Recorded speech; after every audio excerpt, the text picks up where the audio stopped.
Hello বন্ধুরা, আজকে আমরা দশম শ্রেণীর গণিতের প্রথম অধ্যায় একচল বিশিষ্ট দ্বিঘাত সমীকরণের কোয়েশ্চেন নাম্বার 6 স্টার্ট করব।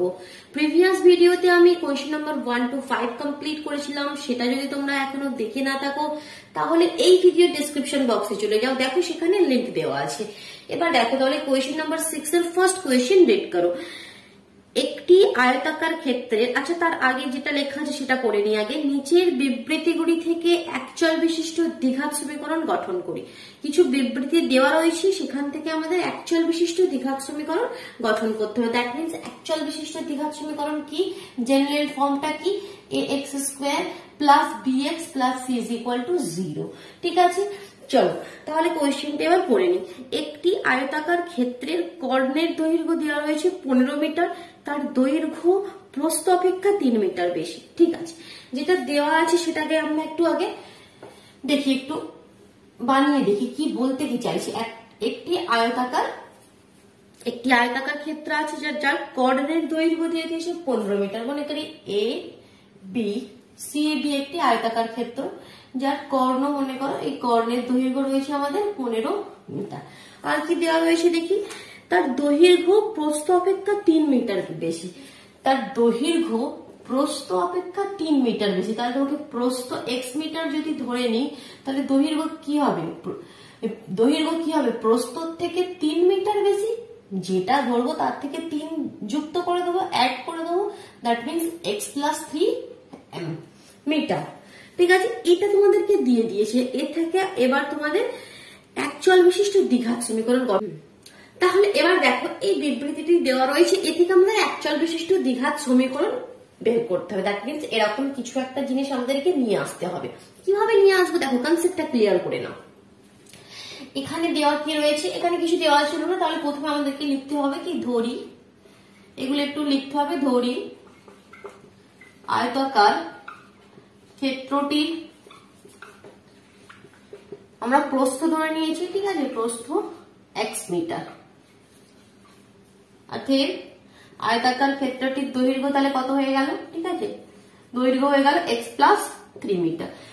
এই যে লেখাগুলো, এগুলো আমি প্রতিটা কোয়েশ্চেনের ক্ষেত্রে কিন্তু লিখবো না। ঠিক আছে, একবার লিখে দিচ্ছি, এরকম ভাবে লিখে নেবে। প্রতিটা ক্ষেত্রে লিখতে যাবো, সময় নষ্ট হবে। ঠিক আছে, কনসেপ্ট আমি শুধুমাত্র ক্লিয়ার করে দেবো, এবার সুন্দর করে তোমরা লিখে নেবে, আমি বলে দেবো কেমন। তাহলে এটি আমরা লিখে নিলাম কি, ধরে আয়তাকার ক্ষেত্রটি প্রস্থ এক্স মিটার ধরে নিলাম, তাহলে দৈর্ঘ্য হয়ে গেল এক্স প্লাস 3 মিটার। ঠিক আছে, এবার আগে দেখবো কি করতে হবে। এখান থেকে এটা সাফ করি আগে। দেখো এবার দেখো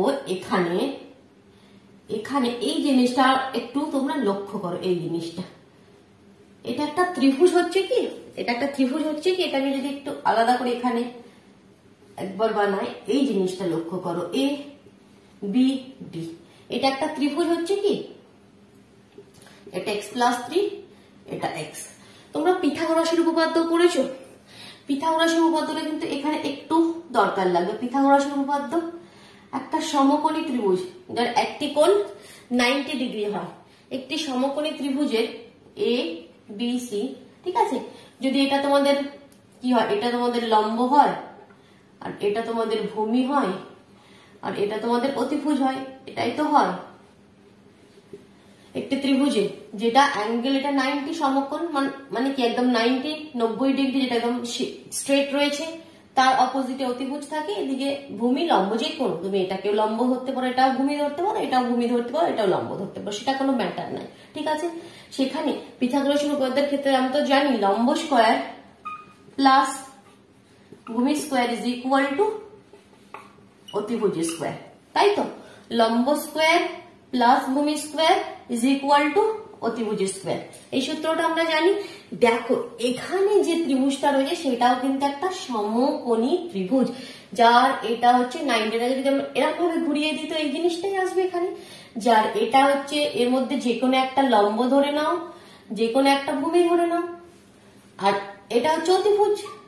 তাহলে এখানেও আমরা এই পিথাগোরাসের উপপাদ্যটা আমরা এখানে ইউজ করতে পারি, সেটাই আমরা করবো। দেখো তাহলে এখানে আমরা লিখবো কি,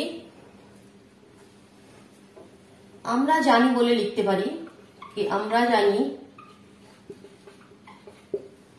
ত্রিভুজ A B D, A B D তে কি হবে বলো, কি সূত্র?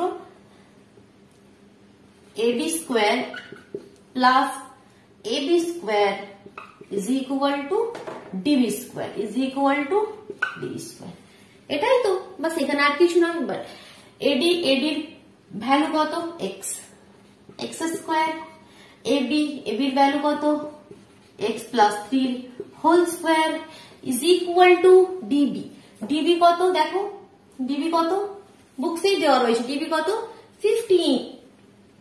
তাহলে 15 কা হোল স্কোয়ার হয়ে গেল, একটা সমীকরণ বেড়ে গেল। আমাদের কিন্তু একচল বিশিষ্ট দ্বিঘাত সমীকরণ নিয়ে আসতে হবে। দেখো আমরা something is equal to something নিয়ে চলে এলাম। এবার এটাকে একটু সলভ করে সুন্দরভাবে একটা রূপ দিতে হবে। একটু সলভ করে নাও। তাহলে x square plus x plus 3 whole square, that means A plus B whole square formula লাগাও। X square plus 2ab x into 3 plus 3 square is equal to 15 का whole square 2 to 5. Next x square 2x square এখানে কত হবে দেখো, 3 2 যা 6x হয়ে গেল, এখানে 9 2 to 5। আর একটু সলভ হবে, 2x square 6x plus 9 2 to 5 এদিকে এলে মাইনাস হয়ে যাবে, মাইনাস 2 to 5, তো মাইনাস করলে কি হবে 216 216। 2x স্কোয়ার 6x, দেখো 2 দিয়ে আরেকবার ক্যান্সেল আউট হয়ে যাবে, 2 দিয়ে 2 3 যা 6, এখানে 2 দিয়ে 2 1 যা 2 0 2 8। তাহলে অ্যাকচুয়ালি সমীকরণটা কি এলো দেখো, x square plus 3x minus 108 is equal two 0। X square plus 3x minus 108 is equal two 0। Clear হলো? কনসেপ্টটা ক্লিয়ার হলো? ঠিক আছে। দেখো মানে কি, কনসেপ্টটা কি, একটা জিনিস এখানে দেওয়া রয়েছে কর্ণ, যেটা ঠিক আছে, এটা আমাদের দেওয়া রয়েছে, আমরা নিজেদের মতো একটা ফর্মুলা লাগিয়ে সেই জিনিসটা বের করলাম। তাহলে কি দুটো ইকুয়াল হয়ে গেল? এখান থেকে একটা সমীকরণ বের করতে হবে। কেমন? নেক্সট ভিডিওটা দেখো, যদি কোনো প্রবলেম হয়ে থাকে কমেন্ট বক্সে এক্ষুনি জানাও, ঠিক আছে? নেক্সট দেখো, নেক্সট কোয়েশ্চেনটা রিড করো। এক ব্যক্তি 80 টাকায় কয়েক কেজি চিনি ক্রয় করলেন। যদি ওই টাকায় তিনি আরো 4 কিগ্রা চিনি বেশি পেতেন তবে তার কিগ্রা প্রতি চিনির দাম 1 টাকা কম হতো। ঠিক আছে, ঠিক আছে। আমরা তাহলে আগে এটাকে একটু ডিলিট করে দিই, ইরেজ করে দিই। তোমাদের অসুবিধা থাকলে ভিডিওটা পজ করে নাও, ঠিক আছে? পজ করে লিখে নাও। বাট যদি আমার কথা শোনো, লেখার কোনো দরকার নেই, শুধু কনসেপ্ট ক্লিয়ার করবে, নিজেরা করবে, ঠিক আছে? কনসেপ্ট ক্লিয়ার করে নাও, এরপর নিজেরা সেই কোয়েশ্চেনটিকে করো। দেখ সেকেন্ড কোয়েশ্চেন করছি, কোয়েশ্চেন নাম্বার 6 এর সেকেন্ড কোয়েশ্চেন কি বলেছে, এক ব্যক্তি 80 টাকায় কয়েক কেজি চিনি ক্রয় করলেন। কত কেজি চিনি সেটা বললেন না, তাহলে তোমাকে ধরে নিতে হবে, ধরি ব্যক্তিটি 80 টাকায় x কেজি চিনি ক্রয় করলেন। কি লিখবে, ধরি ব্যক্তিটি 80 টাকায় x কেজি চিনি ক্রয় করলেন। নিজেরা লিখবে, আমি কিন্তু লিখছি না। এবার দেখো, তাহলে 80 টাকায় x কেজি চিনি ক্রয় করেছে, that means x KG, that means x KG চিনির দাম 80 টাকা, দ্যাট মিনস x কেজি চিনির দাম 80 টাকা। তাহলে 1 কেজি চিনির দামটা আমরা এখান থেকে বের করে নিই, ঠিক আছে? তাহলে 1 কেজি চিনির দাম কত হবে, 80, আর যেটা এখানে আছে সেটা আসবে নিচে, 80 বাই x টাকা। 1 কেজি চিনির দাম আমরা এখান থেকে বের করে নিলাম, ঠিক আছে? এটা এখন রেখে দিই, 1 কেজি চিনির দাম বের করে আমরা রেখে দিলাম। এবার বলছে যদি ওই টাকায়, মানে ওই 80 টাকায় আরো 4 কেজি চিনি বেশি পেতেন তবে তার কিগ্রা প্রতি চিনির দাম 1 টাকা কম হতো। এখন কিগ্রা প্রতি মানে 1 কেজি চিনির এখন দাম কত, এটা যদি 80 টাকায় আরো 4 কেজি বেশি চিনি পেত, তাহলে বলছি কিগ্রা প্রতি দামটা 1 টাকা কম হতো। তাহলে এবার দেখি, তোমার যদি 80 টাকায়, যদি 80 টাকায় x প্লাস 4 কেজি চিনি পেত, কেজি চিনি পেত, তাই তো বলেছি 80 টাকায় যদি আরো 4 কেজি বেশি চিনি পেত, তাহলে আগে x কেজি পাচ্ছিল, এখন x প্লাস 4 কেজি পাবে, তাই তো নাকি? 80 টাকায় যদি x প্লাস 4 কেজি চিনি পেত, that means x plus 4 KG চিনির দাম 80 টাকা। কি দ্বিতীয় ক্ষেত্রে কি হচ্ছে, x প্লাস 4 কেজি চিনির দাম 80 টাকা, তাহলে 1 কেজি চিনির দাম কত, 1 কেজি চিনির দাম কত, 80 বাই x প্লাস 4 টাকা, তাহলে আমরা কি করলাম কি দুটি ক্ষেত্রে হচ্ছে। প্রথম ক্ষেত্রে একবার 1 কেজি চিনির দাম মানে কিগ্রা প্রতি চিনির দাম 1 কেজি চিনির দাম কত বের করে নিলাম। দ্বিতীয় ক্ষেত্রেও আবার আমরা 1 কেজি চিনির দাম কত বের করে নিলাম। এবার দেখো একটা রিলেশন বলে দিচ্ছি কি যদি আমরা এটা করতে পারতাম তবে কিগ্রা প্রতি চিনির দাম 1 টাকা কম হতো। এই যে চিনির দাম এটা বলছে 1 টাকা কম, এটা বলছে 1 টাকা কম। কার থেকে 1 টাকা কম? এটার থেকে 1 টাকা কম। আগে যে দামটা ছিল তার থেকে এই দামটা বলছে 1 টাকা কম। ঠিক আছে, তাহলে রিলেশনটা এবার কিভাবে লিখি? Something is equal to something আমাকে লিখতে হবে না? তো সেই রিলেশনটা কি করে তৈরি করবে তোমরা দেখো। তার মানে কি কোন টাকাটা বেশি? এই টাকাটা বেশি, এই টাকাটা কম, এটা 1 টাকা কম। তার মানে এটা থেকে এটা যদি আমরা মাইনাস করি 80/x+4, এটা থেকে এটা মাইনাস করলে এটা কত হবে? 1 টাকা। এটা কি ক্লিয়ার হচ্ছে? এটা ক্লিয়ার করবে বলছি। এটা যদি আমরা একটা উদাহরণ দিয়ে বোঝাচ্ছি, যদি 5 হয় এটা 1 টাকা কম, তার মানে এটা 4। তাহলে সমীকরণটা কি? 5 - 4 = 1। এটাই বলে দিয়েছে কি এটা থেকে এটা মাইনাস করলে এটা 1 হবে, মানে সমীকরণ হয়ে গেল। এটাই অচল বিশিষ্ট দ্বিঘাত সমীকরণ। এবার এটাকে কি করতে হবে? একটু সলভ করতে হবে। এই সমীকরণটা লেখার আগে এখানে একটু লিখতে হবে প্রশ্নানুসারে, মানে যেটা প্রশ্নতে বলে দিয়েছি সেটার অনুসারে, প্রশ্নানুসারে। কেমন? এখানে প্রশ্নানুসারে। এবার এই জিনিসটাকে একটু সলভ করে নাও, আর কিছু নয়। আসলে একটু সলভ করে নি, করে দিতে হবে নাকি? করে নেবে একারা? ঠিক আছে, চলো করে দিচ্ছি। দেখো এবার দেখো এখানে আমরা কি করব? এলসিএম হবে x × x+4। এরকম ক্ষেত্রে সর্বদা এলসিএম করবে। এলসিএম করলে কি হবে? দুটো জিনিস আলাদা, দুটো জিনিসের নিচে চলে এলো। এবার প্রথমটি ক্ষেত্রে দেখো x রয়েছে, এখানে এলসিএম এর সঙ্গে ম্যাচ করবে। এখানে x আছে, তাহলে এখানে তো x আছে, x+4ও আছে, কিন্তু এখানে শুধু x আছে। কি নেই? কি নেই সেটা দেখবে। এর নিচে কি নেই?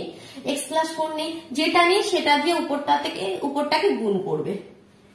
80 × x+4 হয়ে গেল। এটার কাজ হয়ে গেল মাইনাস। এবার এটার সঙ্গে ম্যাচ করো। কি নেই? x+4 আছে, x নেই। যেটা নেই সেটা দিয়ে উপরটাকে গুণ করবে। হয়ে গেল 80x।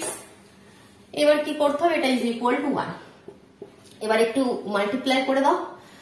80x প্লাস, যখনই মাল্টিপ্লাই হবে কিন্তু দুটোর সাথেই হবে, ব্র্যাকেট রয়েছে মানে দুটোর সাথেই হবে। 320 - 80x, নিচে হয়ে যাবে x² + 4x = 1। 80x + 80x - 80x একটু ঘুরতে গেল। এবার আমরা তাহলে কি হলো?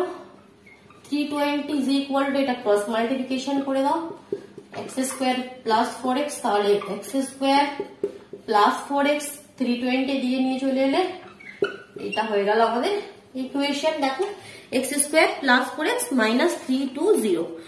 ঠিক আছে, বুঝতে পারছো? ক্লিয়ার হচ্ছে? ভিডিওটিকে ফটাফট লাইক করে নাও, আর যদি চ্যানেলে নতুন হয়ে থাকো চ্যানেলটিকে সাবস্ক্রাইব করে নাও। কেমন? বন্ধুদের সঙ্গে শেয়ার করে দাও ভিডিওগুলো। নেক্সট কোয়েশ্চেন দেখো, এটা ইরেজ করে দিচ্ছি।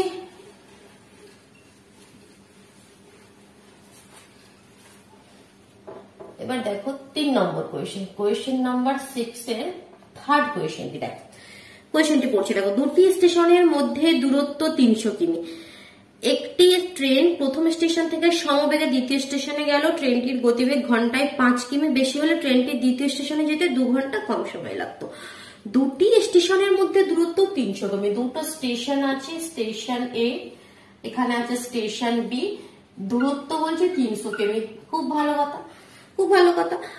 একটি ট্রেন প্রথম স্টেশন থেকে সমবেগে দ্বিতীয় স্টেশনে গেল। এখান থেকে একটি ট্রেন যাচ্ছে, ঠিক আছে, একটি ট্রেন যাচ্ছে সমবেগে, মানে কি একই বেগ আছে, একবার জোরে একবার আস্তে এরকম নয়, সমান বেগে যাচ্ছে। ঠিক আছে, তার সমান বেগে গেল। ট্রেনটির গতিবেগ ঘন্টায় 5 কিমি বেশি হলে, 5 কিমি বেশি হলে কি হবে? এটা দ্বিতীয় ক্ষেত্রে। তাহলে প্রথম ক্ষেত্রে কত বেগে যাচ্ছে সেটা কিন্তু বলে দেয়নি। প্রথম ক্ষেত্রে ট্রেনটির গতিবেগ কত সেটা কিন্তু বলে দেয়নি। ঠিক আছে, তাহলে সেটা আমরা ধরে নিতে পারি। কি ধরি? প্রথম ক্ষেত্রে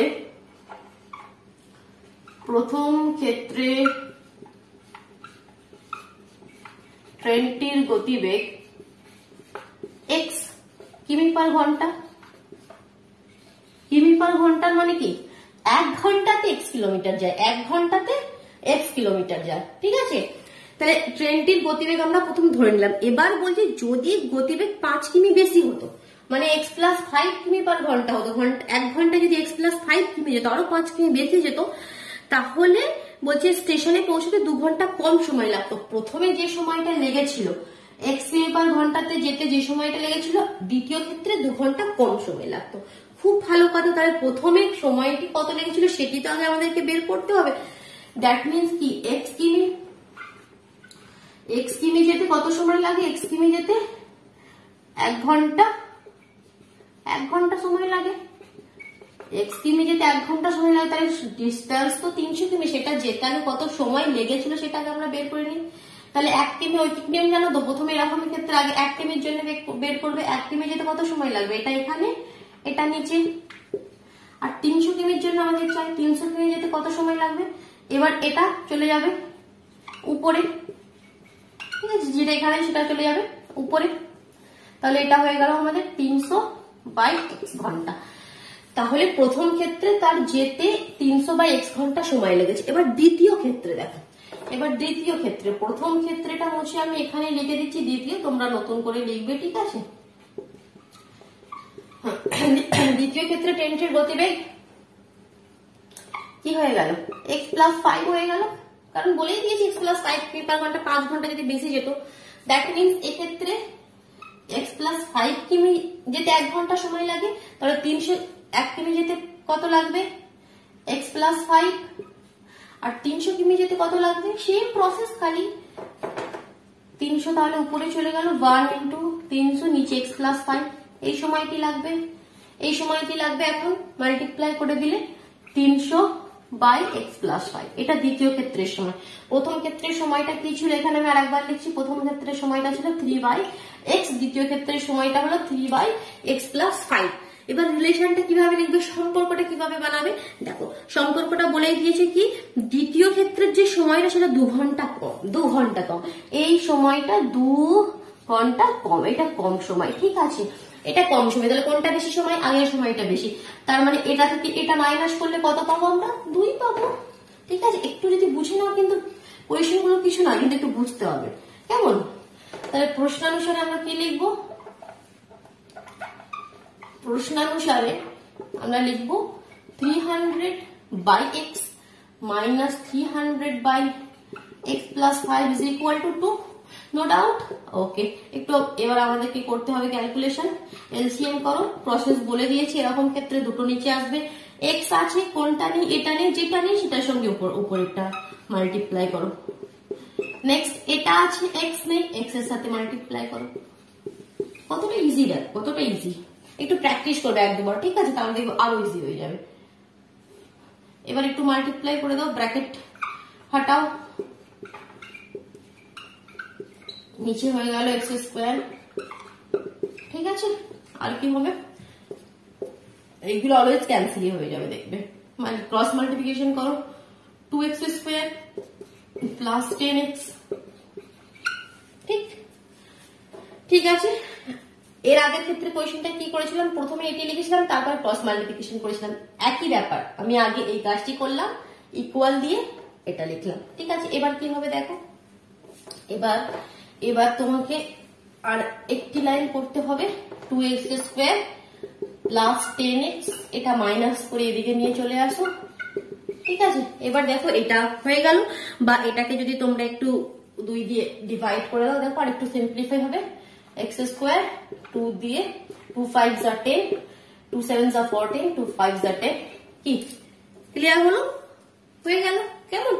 তাহলে আজকে 3টে কোয়েশ্চেনই থাক, ভিডিওটি লম্বা হয়ে যাবে। নেক্সট ভিডিওতে আমরা আগের গুলো সলভ করবো, কেমন? Thank you.